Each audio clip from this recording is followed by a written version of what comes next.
Here's Wortham up the middle, makes a man miss at the 5, and he'll take it in. Touchdown, Montana! Yahtzee, baby!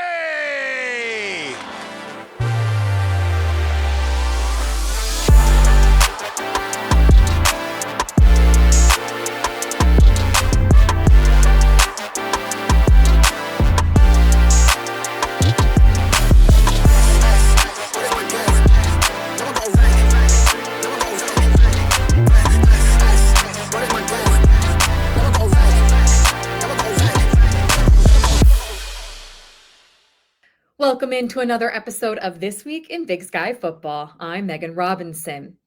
Montana overcame a 13-point third quarter deficit to secure a 42-38 win over Idaho State and improve to 5-0 on the season.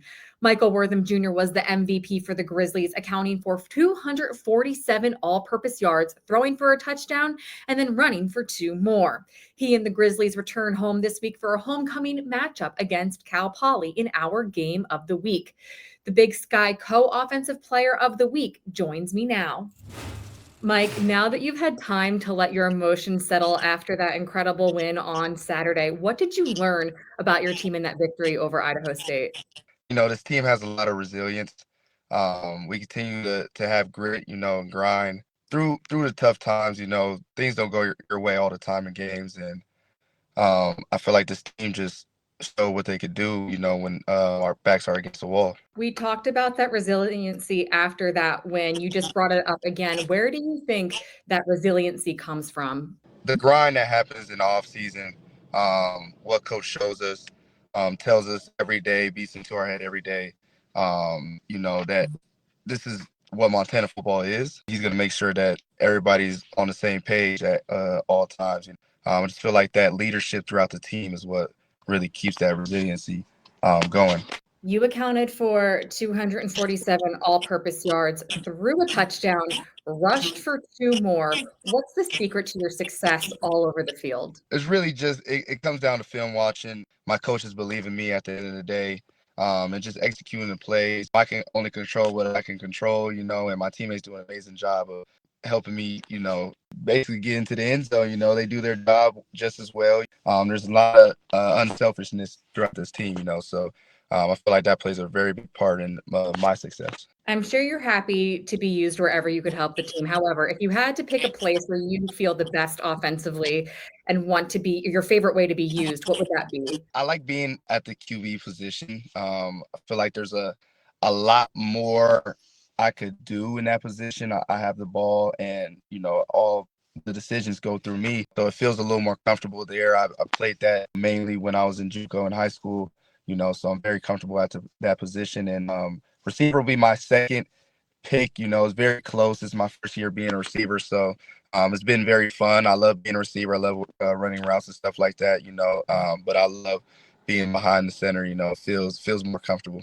In your win over Idaho, the broadcasters were calling you a Swiss Army knife. I asked Coach Pease about it last week, and he said he's from Sacramento. Swiss Army knife doesn't fit. What are your thoughts on the Swiss Army knife nickname? Oh, man, I love it. I heard it at Eastern, and, the names continue to follow. And, there's a Swiss Army knife from Sacramento, that's me, and it's funny because, that's how Coach Pease is. He jokes like that, and so I love the name. I've received many nicknames throughout the years. Swiss Army knife is probably the best name I received. Looking ahead to this week, you guys return home to host Cal Poly. They lead the conference in interceptions. What can you do as a receiver to limit opportunities for turnovers?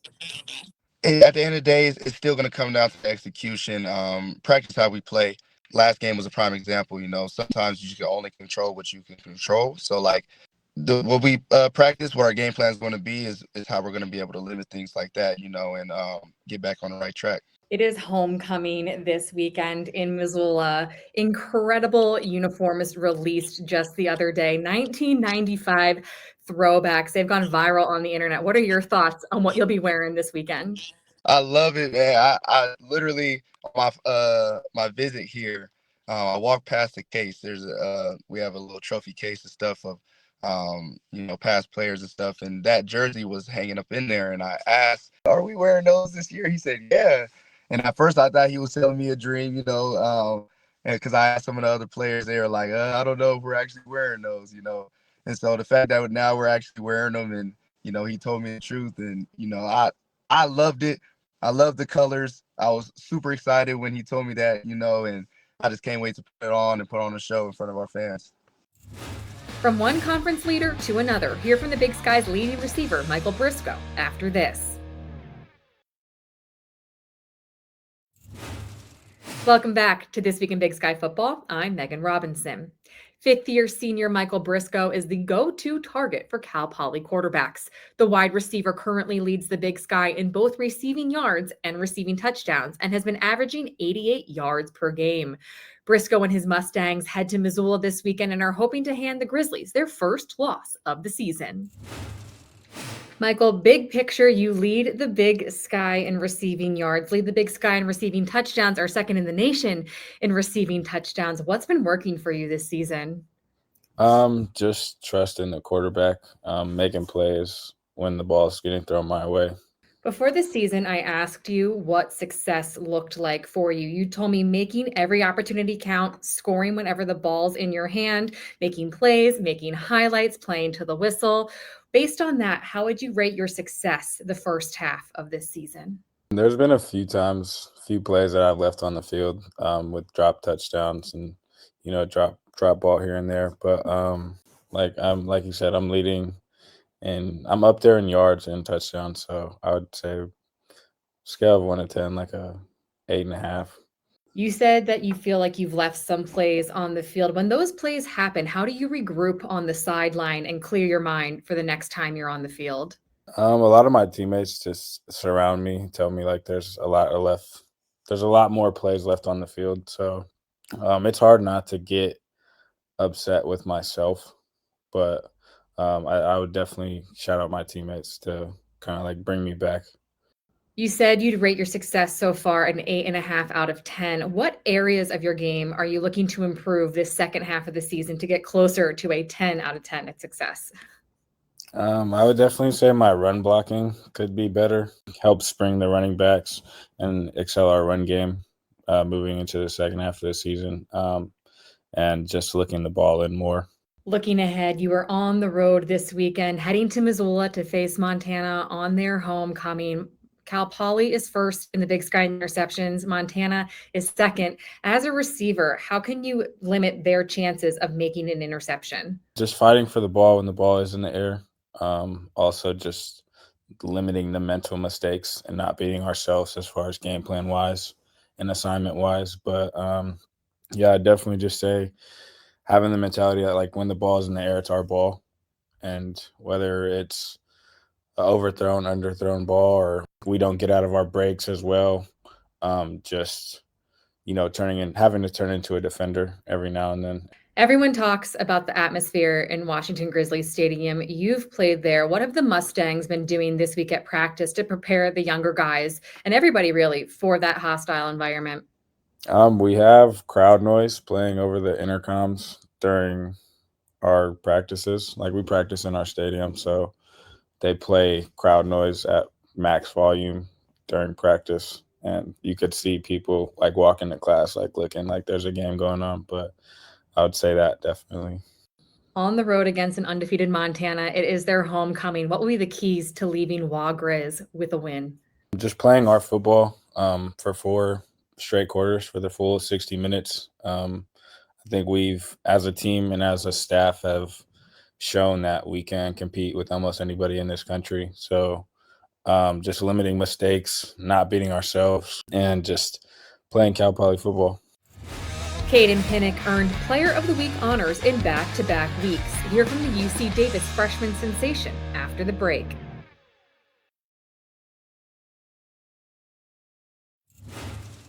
Welcome back to This Week in Big Sky Football. I'm Megan Robinson. Redshirt freshman Caden Pinnock threw for a career-high 313 yards, 3 touchdowns, plus ran for another in UC Davis's 34-12 win over Cal Poly, earning his second consecutive Player of the Week honor and his third Offensive Player of the Week honor of the season. Caden, back-to-back Offensive Player of the Week honors, your third recognition overall this season. What do you attribute to your success? There's a lot that goes into it. Ultimately, it's the guys around me. Can't even do it without the O-line, wide receivers, or running backs, all running the right routes or blocking. And ultimately, we have a great offensive staff coach that puts together a great game plan. And under Coach Plow, I'm able to just execute the plan that he puts out, which ultimately leads to, these honors that I'm getting. Career high 313 passing yards plus 60 rushing yards in your win on Saturday. 4 total touchdowns. What challenges does being a dual threat quarterback present to opposing defenses? For a lot of people, they in the past they've been just preparing against a more of a pro style quarterback with Miles Hastings we had last year. I think now, since our offense is so explosive and dynamic, it puts defenses in some binds sometimes. Sometimes they have to focus more on me, and then that opens some of the wide receivers up on the pass game and maybe even the running backs in the run game. So it definitely creates a double-sworded edge for us. And ultimately, we just execute the plan, and that's what makes it so hard for defenses. You mentioned Miles Hastings, who was the quarterback for UC Davis last season. You redshirted last season, got to watch Miles Hastings play. What did you learn by being in a position group with him last season? Man, yeah, that was definitely a blessing for me, being able to stay and redshirt and watch his final year here. He just had a really good understanding of what Coach Plow was trying to do with the offense, whether that's protection or just concepts within the game plan. And really, he was just able to show me what, a quarterback is supposed to be and what the preparation goes into week in and week out. And I think that was just really valuable for me to see, is how to be a UC Davis quarterback. Not only are you a quarterback, you're an outfielder for the UC Davis baseball team. How does playing baseball help you as a quarterback? A lot of what people don't really see is the mental part of it. Baseball, man, you can have some rough outings at the plate. It teaches you, you got to have a short memory. And I think that really applies to football. Whether you have a bad play, bad drive, you got to be able, especially as a quarterback, to come out to a group of guys in the huddle and just tell them, hey, next play. Just having that next play mindset, because something else can always happen, and you just pick yourself up after every bad play. Are there any similarities between the throws from an outfield and compared to under center? I would say just a little, and mainly the biggest part is being accurate. In the outfield, you have to hit your cutoff, or if you're throwing it down to third base, home, it's all about accuracy. And same thing with football. If you have a slant route or a dig concept, it's your job as a quarterback to be accurate and put the ball on your wide receivers. And then in baseball, put it in the glove. So ultimately, that's probably the biggest similarities with baseball and football when talking about throwing. How do you shift your throwing mechanics to not impact one sport over the other? I've gotten my baseball throw from football. With football, I'm so compact and quick with my throw that I think it just translated over to baseball. Normally for outfielders, you want to kind of like a longer arm motion. But for me, I don't try to switch it up as much because I don't want to overthink or do anything that I'm not comfortable with. So for me, at least, it's football and baseball. My throws are very compact and short. What's your secret to managing the demands of being a two-sport student athlete? I would say time management is definitely the biggest thing. Whether that's, and we have school as well, and school comes first.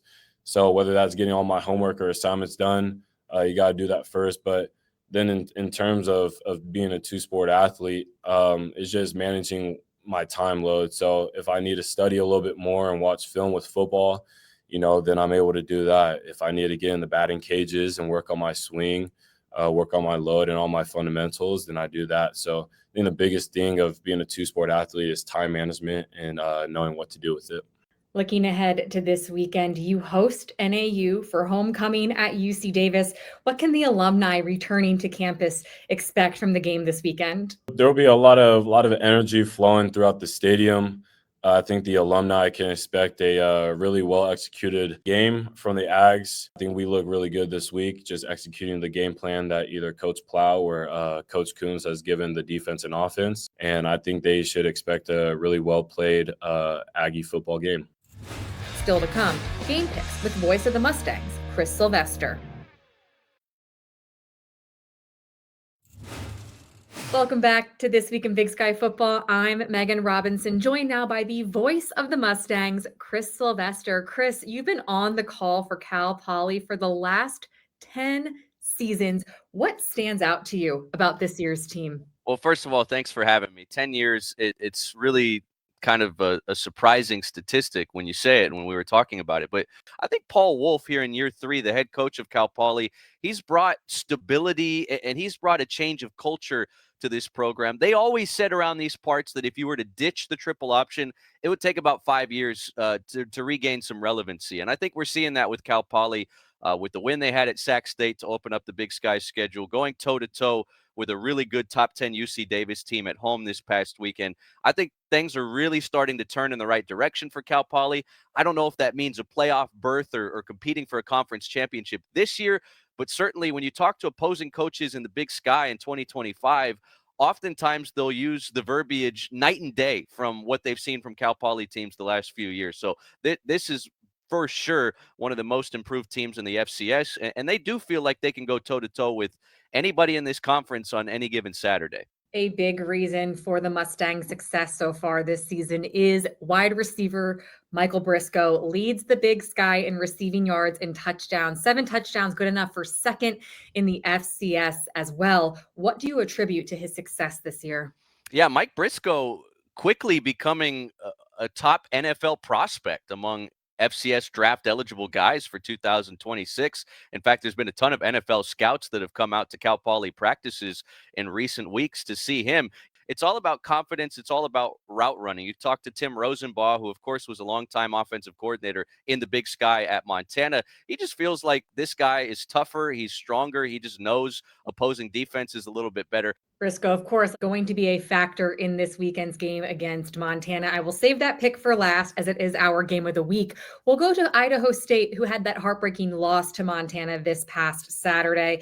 They head to Bozeman for their second of 4 straight against top 15 opponents. Tough schedule for the Bengals. Can they pull off the upset this week over Montana State? I'm going to go Montana State here. I think Montana State, obviously taking their lumps early in the season, at Oregon, at home, and double overtime against South Dakota State, top 5 team year in and year out in the football championship subdivision. It just really feels like since the beginning of conference play, Montana State, they've come into their own on offense. I think there's a real chance Montana State can maybe run this thing all the way to the Brawl of the Wild game. I like the Bobcats by at least a couple scores. Northern Arizona looking to bounce back from their loss to Montana State. They're visiting UC Davis, a top 15 Big Sky clash. Davis, of course, hoping to remain undefeated in Big Sky play. Will they remain undefeated after Saturday? This is an Aggie team kind of beat up and bruised, but Tim Plow here in year 2 has done a great job dealing with what he's had available to him. And I thought the way Caden Pinnock, who's won the Big Sky Offensive Player of the Week, as you very well know, each of the last 2 Mondays, is proving to be a really big problem for opposing defenses in this conference. I'm going to go Davis here. Shredville, as Tim Plow and company like to call it. I think it's going to be a close game. I don't think there's going to be a lot of points there, but Caden Pinnock, man, he's on an absolute roll right now. I got to go with the Aggies. Finally, our game of the week, your Cal Poly Mustangs heading to Missoula for Montana's homecoming to take on an undefeated Grizzlies team. Will the Mustangs spoil homecoming in Missoula? I got to go with the Stangs, though. Paul Wolf, he's got these guys on the rise even after their first Big Sky loss by a touchdown against the top 10 Davis team. They are receiving coaches poll top 25 votes, and I think they're receiving those votes for a reason. You look at the weather forecast here, man, it's going to be rainy. It's going to be in the 50s, 60s. I think advantage Montana with that type of weather since we don't get a whole lot of rain here in San Luis Obispo. And you know what? I'm going to go twist on this game. It's not only going to be a shootout, this one's going to overtime, at least one overtime, and I think the Stangs get out of there with what would be their first win in Montana in a decade. 2015, they went to Missoula and got it done against the Grizz. I think history repeats itself 10 years later. As I make my pick, I say go Cal Poly, and if I had the headgear, I would throw it on right now, but I don't. I love your insight. I don't know if Montana fans really want to deal with another close game, but we'll see if your predictions come true on Saturday. I'm ready for Grizz fans to be in my mentions. That's all I'll say. It's going to be another great weekend of football. Thanks so much for tuning in to this episode of This Week in Big Sky Football. I'm Megan Robinson. I'll see you all next week.